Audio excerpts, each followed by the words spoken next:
Kita akan mencoba untuk melihat bagaimana ya oleh-olehnya. Coba awal dulu dari ya nih.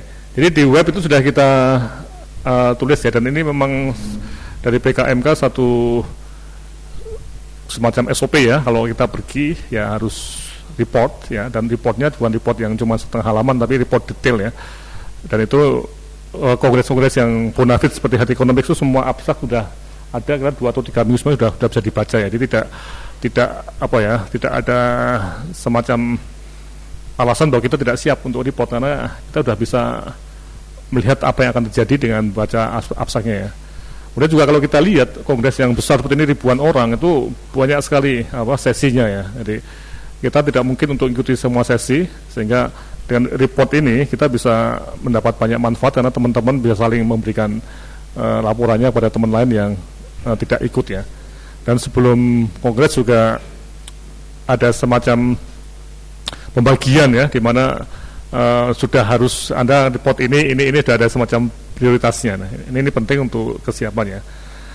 Nah, saya mencoba untuk mereport dalam konteks apa yang terlihat di sana, dengan acara yang cukup panjang selama 5 hari kita di sana, dan nanti Bu Tiara dan Mas Denny akan memaparkan mengenai analisis abstraknya ya, untuk kita lihat sebagai semacam apa yang terjadi kecenderungan di sana ya.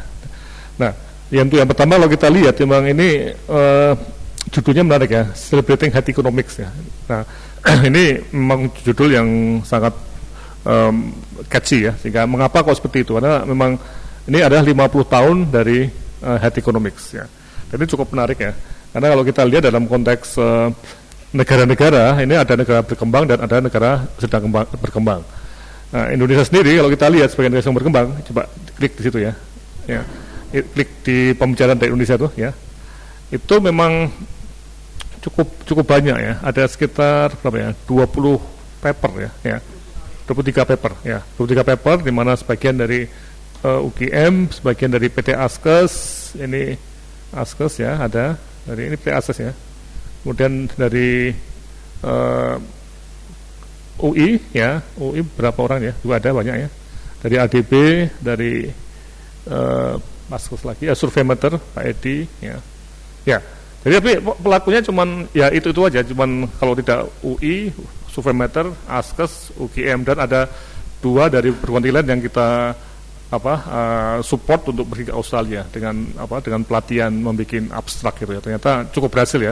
Jadi kalau tidak pakai program itu, saya yakin yang ikut ya cuman UI, UGM aja ya, atau Surveymeter ya. Ya.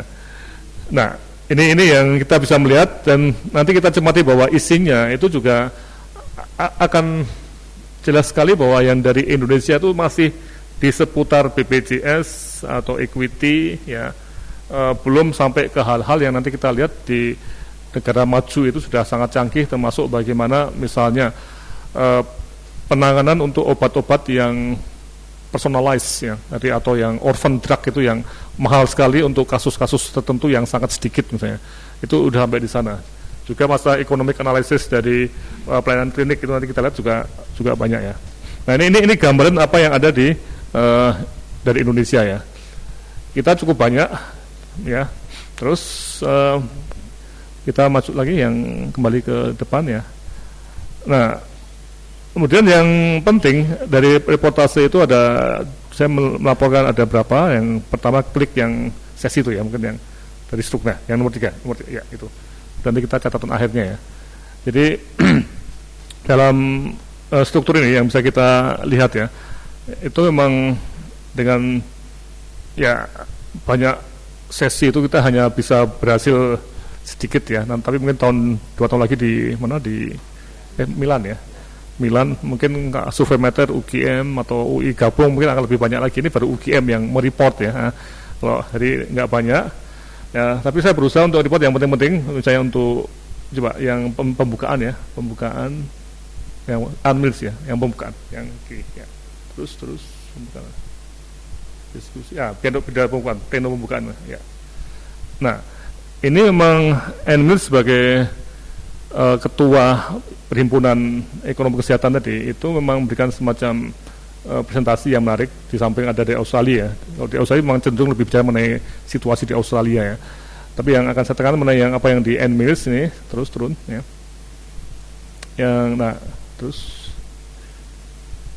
Ini yang sesi kedua ini. Jadi ini kemudian ini bahwa memang pengembangannya itu sudah 50 tahun ya, dari sebuah artikel yang sangat berpengaruh dari Kenneth Arrow mengenai uncertainty in health ya. Ini suatu perusahaan klasik mengenai ekonomi kesehatan yang sampai sekarang masih relevan ya. Nah, itu juga kalau kita lihat pada tahun-tahun 70-an, 60, 70-an, 80-an itu berkembang dengan semacam tren masing-masing ya. Jadi seperti mode itu ya. Di tahun 70-an itu sering mengenai kesehatan dan perkembangan ekonomi seperti ini ya, survei-survei, cost benefit analysis. Tahun 80-an ini kebetulan saya masuk ke York, di salah satu tempat untuk studi health economics yang dulu Pak Rossi mencarikan, saya sampai ke sana ya. Itu memang tahun 80-an itu memang betul yang banyak itu mengenai cost effectiveness analysis, demand, elastisitas harga dan sebagainya ya. User fee insurance ya. Kemudian di tahun 90-an, nah ini berkembang mulai equity. Jadi karena juga ada satu kritik pada Bank Dunia, kritik pada Bamako inisiatif bahwa penggunaan user fee itu membuat kesehatan jadi semakin tidak equity ya, tidak adil, sehingga muncul banyak penelitian seperti equity ya dan cost effectiveness tetap ya. Nah, kemudian yang 2000-an ini mulai, nah ini negara-negara sudah mulai, negara sedang berkembang ya, mulai masuk untuk penelitian-penelitian dan semakin banyak penelitian yang mengarah ke sistem kesehatan dan pengembangan kapasitas yang ada ya. Tapi tetap untuk penelitian itu memang masih banyak di negara maju ya. Jadi negara sedang berkembang itu peneliti ekonomi kesehatan itu masih sangat-sangat kurang ya. Walaupun sudah mulai banyak di tahun 2000-an itu ekonomi kesehatan muda yang belajar di negara maju atau seperti Thailand sudah punya juga S2 untuk ekonomi kesehatan ya. Kemudian terakhir bahwa jumlah masih rendah terus ya. Kemudian juga yang sangat penting adalah bahwa ekonomi kesehatan itu jangan sampai suatu penelitian yang hanya dipengaruhi oleh donor ya, tapi harus juga sampai ke lokal ya. Jadi dana APBN atau APBD dalam konteks Indonesia itu sebenarnya dipakai juga untuk membahas mengenai hal-hal yang terkait dengan ekonomi kesehatan. Jadi kasus yang dibahas Pak Rossi hari ini itu juga salah satu contoh dari penelitian ekonomi kesehatan yang logikanya bisa juga didanai APBN atau APBD untuk evaluasi PKH ini ya. Oke ya, nah ini analisis saya untuk relevansinya, saya kira ini sangat penting. Dan yang menarik memang kalau di luar negeri itu pengembangan ekonomi kesehatan memang intinya banyak dari fakultas ekonomi ya. Ya, tapi di kita itu di Fakultas Kedokteran dan Kesehatan Masyarakat. Jadi ini beda yang sangat-sangat tajam ya.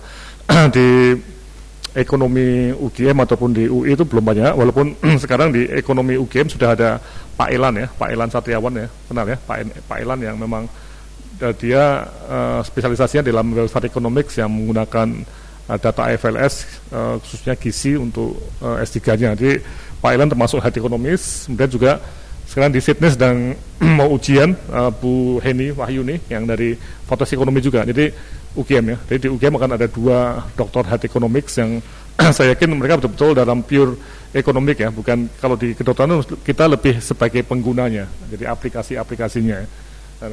Nah, ini menjadi satu hal yang memang sangat menarik. Jadi saya yakin dalam tahun-tahun depan ini akan semakin maju ya.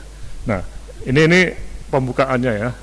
Jadi ada suatu historical analysis dari apa yang sudah diperoleh selama kira-kira 50 tahun ya. Kemudian terus kembali ke, nah kalau isinya ini coba dicek, menarik, nanti akan ditanggung oleh Mbak Tiara ya mengenai bagaimana komposisi abstraknya ya.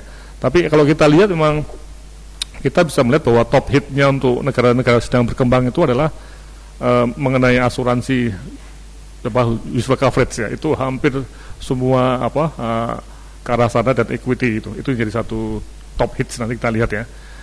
Dan penutup untuk coba yang penutupnya Pak, yang kembali lagi keluar ya, kembali keluar ya penutup ya, catatan akhir ya, ini dari saya, ini memang nanti bisa dilihat ya bahwa memang selama 4 hari ini memang kita bisa merefleksikan beberapa hal yang menarik ya. Pertama memang di luar negeri sudah ada regenerasi ya. Zaman saya dulu masih di York, masih rambut masih hitam. Itu ada Profesor Apple Smith, yang Profesor Kevin Mooney, Alan Williams, yang itu semua sudah pada meninggal semua ya. Dan digantikan dengan generasinya Ibu Ann Mills yang waktu saya di sana masih muda ya. Dan dia sudah jadi senior di London ya.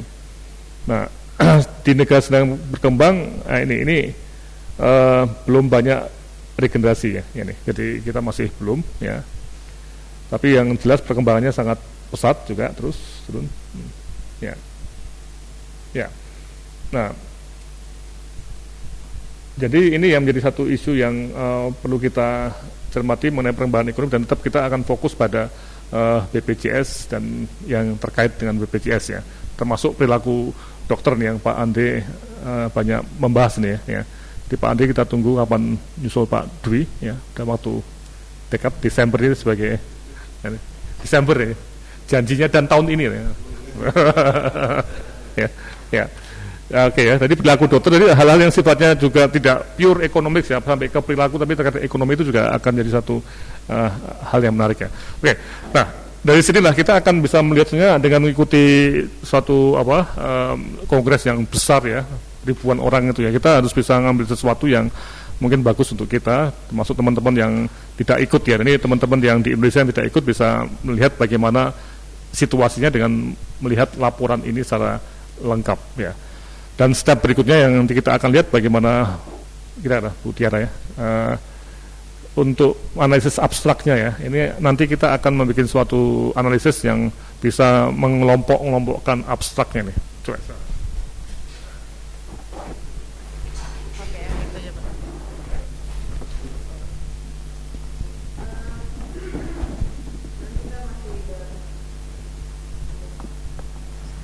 Oh ya, untuk abstrak-abstraknya, jadinya ada lebih dari 1000 presentasi dalam 300 sesi yang berbeda, 250-300 sesi yang berbeda.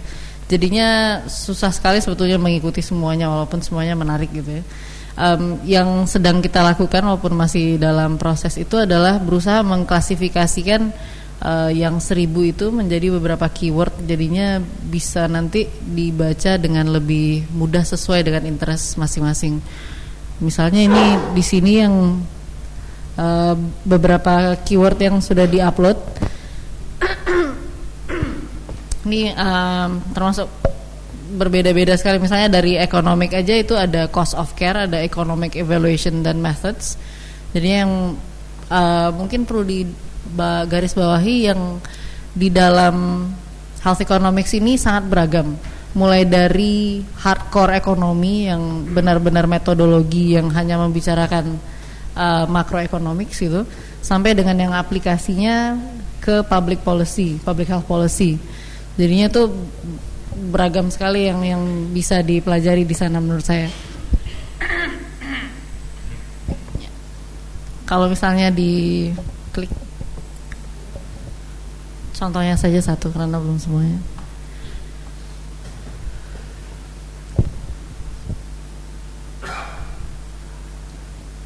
Jadi di dalam satu keyword itu bisa ditemukan beberapa sesi yang menurut klasifikasinya itu bersentuhan dengan keyword, dan nanti kalau di klik lagi akan masuk ke masing-masing abstrak.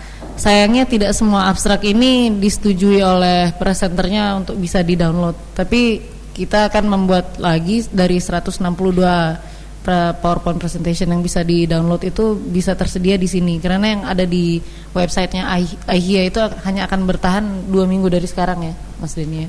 Menurut organizernya. Jadi di sini bisa dibaca abstrak lengkapnya per sesi. Berdasarkan keyword itu. Mungkin sedikit sharing yang kemarin sesi saya, kalau boleh Pak Alsono, itu ternyata topik-topik seperti maternal health, child health, walaupun sudah mau post MDG 2015 itu masih banyak peminatnya, masih banyak yang datang, dan sayangnya topik-topik seperti mental health atau Ya itu sedikit gitu yang berminat. Walaupun peserta yang datang itu lebih dari 1.000 orang gitu, tapi mereka memang terpool di sesi-sesi yang menarik. Mungkin Bu Bondan juga melihat hal yang sama, ada ruangan-ruangan yang sepi gitu ya.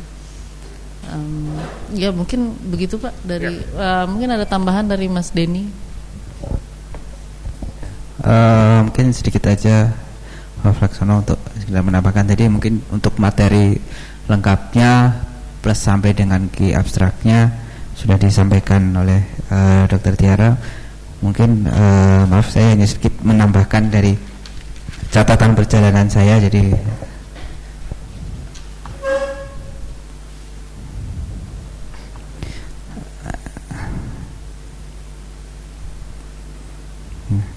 ini jadi semua materi kita upload di www.kebijakankesehatanIndonesia.net. Kemudian temanya adalah merayakan 50 tahun ekonomi kesehatan. Tadi sudah disampaikan oleh Prof. Laksono bahwa tahun ini merupakan 50 tahun istilahnya berkembangnya ilmu ekonomi kesehatan, yang dulu pertama kali dibuat berupa paper fenomenal oleh Ero tahun 63. Terus kemudian demikian cepatnya.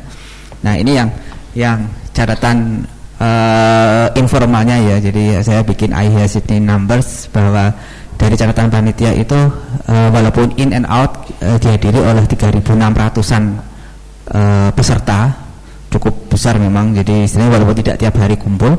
Kemudian presentasinya itu sekitar, karena ada 162 sesi dan sesinya itu ada 5-6 abstrak yang ditampilkan, jadi sekitar 1.000 lebih presentasi dalam waktu 5 hari. Cukup pusing juga untuk memilih topiknya. Kemudian yang menarik adalah tahun ini itu ada peningkatan yang signifikan presentasi dari negara berkembang dalam arti mandiri, bukan karena donor. Jadi saya lihat di abstrak itu ada yang benar-benar dia maju atas inisiatif sendiri, bukan karena donor EDB, World Bank dan sebagainya.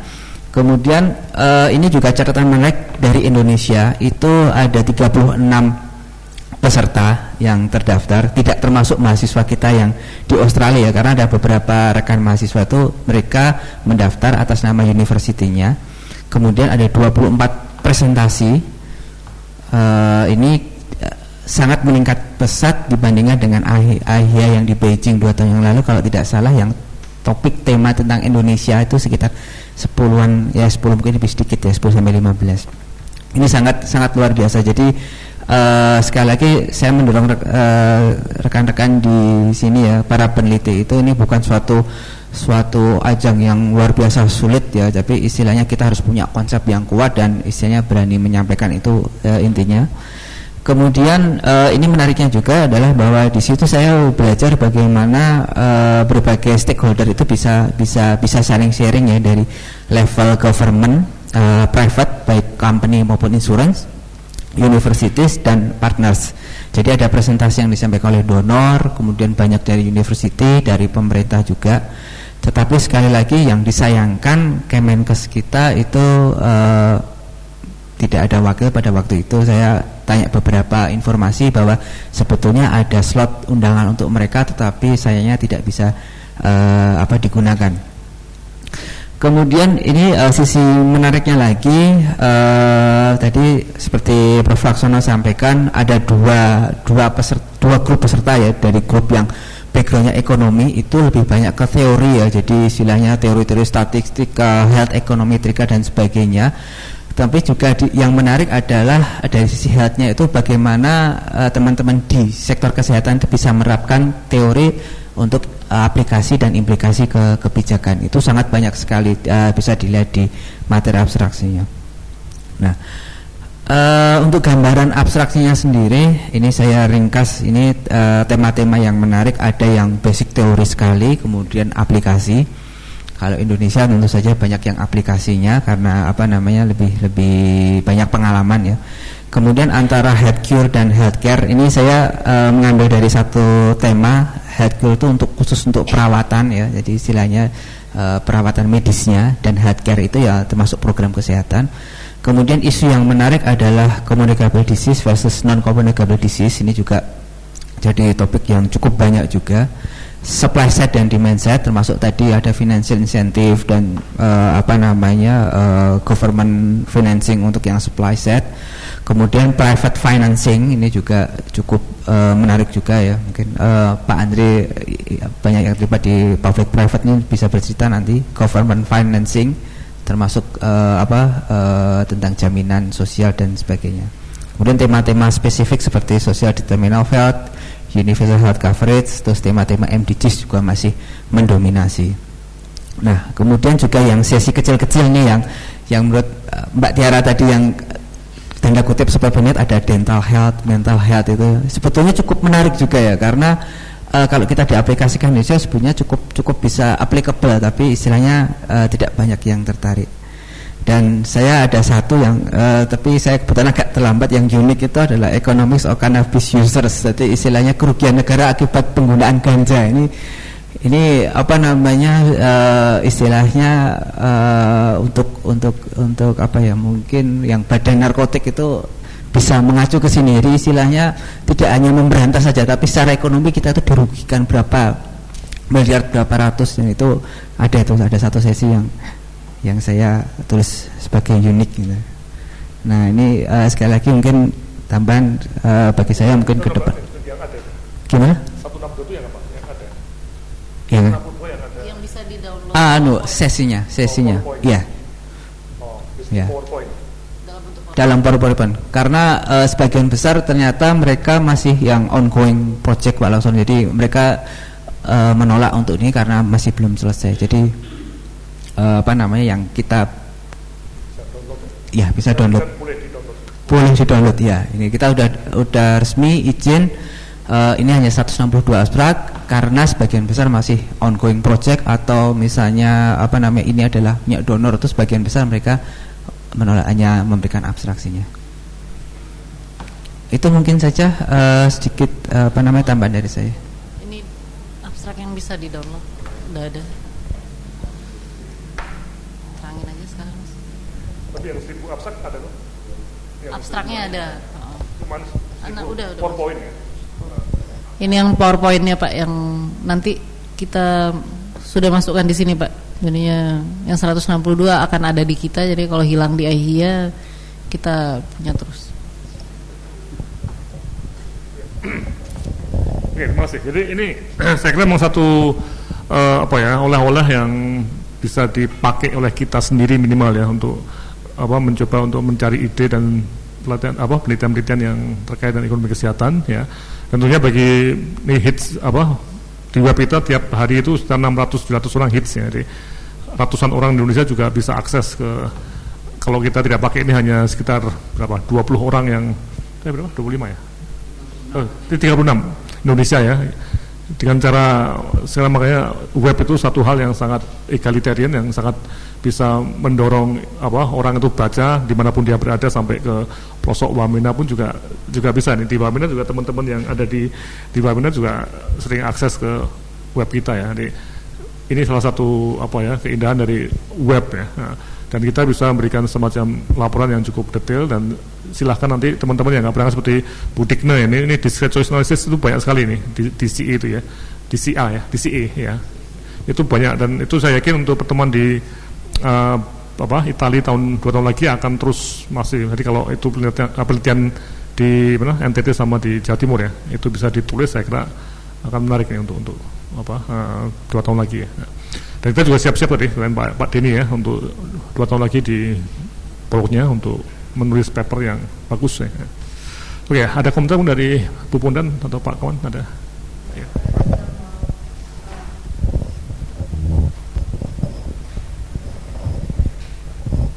Pak, kami appreciate sekali dengan apa yang sudah dilakukan oleh Bapak Institut Bapak, karena dengan ini kami sendiri masih belum sempat mendownload kesemuanya. Dengan ini berarti kami juga bisa mendapatkan semua presentasi yang sudah yang bisa didownload. Karena dari yang Didik berusaha menolongnya belum selesai kami mendownload semua. Jadi kami sangat berterima kasih karena kami bisa juga menggunakan ini. Terima kasih Pak. Ya. Ya, makanya nanti kita rencana gini Bu, setelah kita bisa menganalisis ini ya, mungkin berapa 2 minggu lagi, oke, setelah Lebaran ya, kita akan ketemu lagi untuk menganalisis ini. Jadi sebenarnya riset-riset ekonomi kesehatan apa yang mungkin penting sekali dan kita bisa punya banyak contoh dari luar negeri ya, termasuk kemarin kita juga untuk monitoring dan evaluasi BPJS. Itu kan Bu Tiara dan saya ikut juga yang post kongres ya, dan juga Pak Andre juga yang pre-kongres ya untuk public private ya. Ini nah, yang muda-muda saya kira juga bisa melihat di AJI juga banyak nih Bu Susti ya yang kata Pak Firdaus mau apa Pak?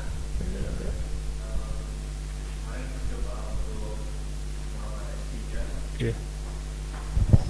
Saya diskusi dengan supervisor saya di Leeds itu beliau mengatakan bahwa ke depan mungkin ini Indonesia sangat bagus. Ini mungkin memang jauh ke depan tentang efisiensi, Prof. Efisiensi tentang development health facilities ya. Saya rasa juga di rencana aksi di BPJS juga salah satunya adalah pembangunan fasilitas kesehatan. Saya rasa ini pelik juga. Ya, memang ada beberapa teman dari Brawijaya dari yang saya juga melantar untuk sekolah health economics ya. Jadi ada yang satu sekarang di Manchester dengan Pak Kindo ya dari Brawijaya, dan dari ekonomi dari Bu Heni ya, itu tapi mereka lebih banyak ke arah yang makro ya. Karena kalau efisiensi kita bicara mengenai manajemen mikro lembaga itu ya maksudnya ya. Itu juga ada di sini. Nanti kita bisa melihat dan coba mungkin diklik yang laporan akhir ya, yang akhir itu. Akhir ya, itu ada satu terus enggak, bukan yang dari yang efisiensi itu yang bukan kota yang ada Peter Smith ya. Itu mungkin reputasi apa reputasi judul di sana ya, yang nanti dikasih judul aja saya lupa tuh plenary apa ya, pleno ya, itu ada plenary yang kita bisa ambil yang bagus-bagus ya.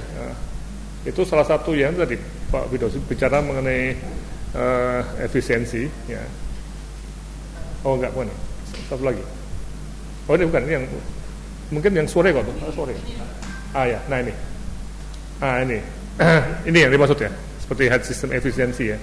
What can health economists contribute ya. Ini bulan saya dapat tugas untuk laporan ini ya sama Pak Denny ya. Nah, ini menarik ya. Waktu saya di York belajar ini juga menyangkut efisiensi itu terus turun lagi ya.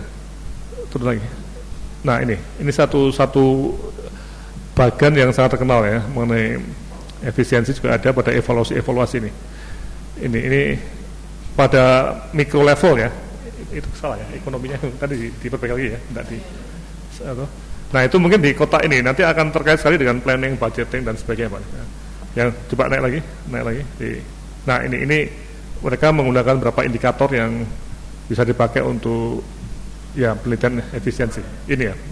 Jadi Pak Firdaus kayaknya masuk di mikro nih ya. Ini tapi teman dari Brawijaya Bu Maharani namanya Maharani ya. Iya, itu dia lebih banyak ke seperti Mbak Tiara kalau nanti ke arah ke menggunakan data besar. Survei meter juga banyak data besar ya, pakai Susenas, IFLS ya. Bu Heni pakai IFLS ya. Nah ini lagi ada makro sistem, tapi juga ada mikro sistem mikro yang harus kita teliti juga. Oke.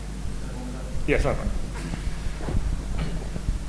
Jadi yang saya tangkap dari seminar itu, saya hanya pendek sekali waktunya. Ada beberapa simptom ke depan yang sekarang sudah jadi masalah gitu di dalam penerapan BPJS. Sebenarnya sudah dibicarakan di sana. Contohnya itu adalah out of network physician. Dokter-dokter yang nggak mau ikut asuransi itu mengelolanya bagaimana? Itu sudah ada. Kemudian bagaimana mengelola catastrophic disease, kemudian chronic disease, itu mereka juga sudah punya cara-caranya. Double shield management, kalau mereka sudah di cover beberapa asuransi. Kemudian bagaimana mengajak informal sector itu bisa terlibat di dalam UHC, sampai dengan yang quality driven social insurance. Jadi beberapa isu yang sebenarnya saat ini sedang dibahas. Waduh, nanti kalau dokternya nggak mau ikut bagaimana? Wah, ini informal itu bagaimana? Kalau di Taiwan semua ada asosiasinya bisa di gather, tapi kalau dari Indonesia nelayan itu nggak jelas siapa asosiasinya. Nah, ternyata beberapa tips and trick itu sudah ada di dalam seminar ini, sehingga sebenarnya sangat sayang kalau kemarin para pengambil kebijakan tidak ikut gitu, karena ada beberapa resep sebenarnya sudah ditampilkan di dalam seminar ini. Terima kasih, Pak. Ya, memang soalnya ini yang menarik ya. Ketika kita ikut seminar seperti ini ya, memang kadang-kadang para pengambil kebijakan itu tidak mau ikut karena itu dianggap untuk perguruan tinggi, untuk para dosen, untuk. Tapi menarik tahun ini orang-orang Askes banyak yang ikut. Waktu di BPJS mereka ikut tapi hanya sebagai semacam melihat saja, tidak presentasi. Tapi sekarang Askes ada 5 dan itu dari hasil dari kursusnya Pak Gindo yang datang ke Askes untuk menggunakan data Askes dalam konteks ekonomi kesehatan, dan banyak sekali datanya itu. Jadi evidence-nya itu ada. Nah, memang ketika masuk pada ribuan ratusan isu tadi ya, itu yang dikatakan Pak Andre menarik bahwa policy maker kita memang tidak ada yang ikut, tapi justru disinilah kita yang ikut itu bagaimana bisa membuat penafsiran pada apa yang terjadi Pak Andre. Nah, ini juga saya kerjakan dengan adanya seperti ini. Saya juga bilang pada beberapa orang, tolong lihat laporan saya di web ini ya. Dan nanti kita juga akan tafsirkan untuk para pengambil keputusan. Dan saya bilang kalau Anda tidak melihat seperti ini ya nanti bisa loh keputusan Anda tuh lucu-lucu ya Pak. Yang orang itu akan loh ini ngurusi uang triliunan, urusan jutaan orang sakit kok keputusannya itu sederhana sekali atau aneh-aneh loh. Itu yang menarik ya. Jadi inilah letak kita sebagai orang perguruan tinggi atau penelitian yang independen ya Bu ya. Ibu independen ya. Sebelumnya juga independen juga, independen ya. Nah, ini kita akan membawa isu ini ke level keputusan tapi juga ke masyarakat. Saya yakin dengan mungkin pengalamannya Supermeter dengan KSI itu ya Pak, knowledge dissemination, KDI ya? Knowledge apa namanya? Knowledge ya, inisiatif itu ya. Itu kan memang arahnya juga tuh. Jadi bagaimana kita mengambil evidences dari macam-macam sumber, termasuk dari pertemuan seperti ini untuk ke pengambil kebijakan. Ya nih. Jadi saya kira pasca kongres ini kita yang harus banyak menganalisis ya. Bukan berarti kita kongres itu ikut 5 hari, nanti istilahnya yang sering saya pakai itu seperti pesta kembang api. Dia juga ada pesta kembang api betul ya. Tahu ya, pesta kembang api itu ikut kongres 5 hari di sana. Lihatnya terang benderang ilmunya. Jadi pulang Iya, celebrate tadi. Jadi terang benderang. Jadi habis gelap atau habis terang, terbitlah gelap atau habis gelap terang nih. Jadi habis terang di sana, celebrate itu, terbitlah gelap di sini ya. Jadi ini justru sekarang dengan adanya analisis abstrak ini ya, kita akan mencoba untuk ya kita lihat bagaimana kedepannya nih, trennya yang ada. Oke, dari komentar. Ya, Pak Widaus. Sebentar. Ya, Prof, terima kasih, ini sangat-sangat membantu. Terima kasih Tiara dan teman-teman yang lain juga untuk mengkoleksi semua bahan-bahan ini. Dan mungkin saya menawarkan diri dan pusat saya juga menawarkan diri untuk juga tadi membangun bagaimana menginterpretasikan dari abstrak-abstrak itu menjadi pertanyaan-pertanyaan policy tadi yang dibutuhkan. Misalnya tadi informal sektor, bagaimana nanti kita buat bareng-bareng, atau bagaimana cara DRG nanti isunya apa, misalnya kita buat jadi satu tulisan kecil yang 1-2 lembar yang bisa kita sampaikan ke policy maker. Mungkin gitu. Terima kasih Prof. Karena ini saatnya, karena ya kita sebut saja ini investasi ya. Memang ngirim orang ke luar negeri memang mahal ya, tapi pulang itu harus ada semacam sesuatu yang kita harus kembangkan untuk kita juga ya. Oke, nanti ya dibikin meeting-meeting yang sifatnya terbuka seperti ini. Kalau dari Supermeter mau join terus, kita welcome loh. Kita juga akan mengundang dari UI juga. Nah, teman-teman itu juga banyak ikut ya, tapi mereka belum sempat itu menata seperti kita ya. Jadi cenderung masih pola yang ikut aja. Tapi ini kita menata, dan tahun depan mereka setuju juga untuk join. Dari UI, UGM, Supermeter 2 tahun lagi ke Italia itu lebih bagus persiapannya, saya yakin akan lebih mantap nih. Ya. Kemarin ada ide untuk mendirikan Indonesian Health Economic Association. Oke, ya itu memang akan dikembangkan oleh Pak Hasbullah ya. Jadi Pak Hasbullah memang akan ada satu chapter Indonesian dari Health Economic Association ya. Tapi ini nanti akan kita ngikuti, karena memang waktu 4 tahun lalu di Beijing saya bilang bahwa saya pribadi ya nih, pendidikan saya tuh ekonomi kesehatan tuh lebih di level master ya, tapi S3 saya tuh pindah ke policy. Biasanya terkait juga ya, tapi saya lebih disebut sebagai ahli kebijakan ya, karena S3 saya di policy analysis dari program DPT ya. Nah untuk yang S3 yang head ekonomis memang Pak Hasbullah itu yang paling jadi dalam istilahnya itu kalau mengenai kebijakan ya saya akan bikin semacam head policy network dan sudah pertemuan tahun keempat nih nanti di Kupang ya. Tapi pada waktu Pak Hasbullah masih belum mulai, tapi akan mulai tahun ini. Jadi saya yakin beliau juga akan menjalankan ini. Ya, bisa ya. Oke. Oh ya, di samping ini mungkin untuk teman-teman yang ikut kongres juga ini salah satu yang menarik memang selain kita ngikuti, memang ada beberapa hal yang ada masalah lobbying tadi ya. Di situ juga banyak donor atau banyak apa yang kita bisa ikuti ya. Nah, memang sejak dulu memang saya ya pernah kali juga ikut Pak Rossi juga ya, waktu ikut kongres seminar itu waktu banyak tuh ya. Pokoknya banyak intern ya waktu itu atau yang komen Pak ya. Apa namanya? Yang dengan PPL tuh Pak. Ya. Nah, di situ juga banyak lobby ya yang dari kegiatan lobby itu muncul berbagai mungkin proyek juga. Nah, seperti kasus yang sekarang kita banyak membahas mengenai web ini itu juga berasal dari waktu di Beijing ya, 4 tahun yang lalu itu kita membahas seperti itu ya.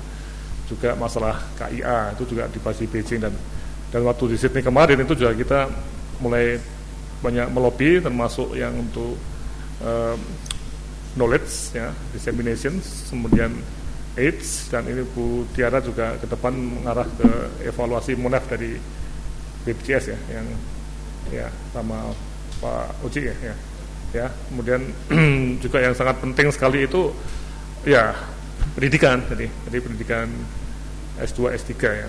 Saya sekolah S2 juga dicarikan Pak Rusi, jadi kalau Anda mau sekolah S2 S3 ya saya juga coba mencarikan untuk Anda ya. Seperti ini di Sydney ini ada lobby yang menarik bahwa kalau Anda sudah TOEFL-nya tinggi 600-an ke atas atau IELTS ya, untuk Australia pakai IELTS 6,5 ya.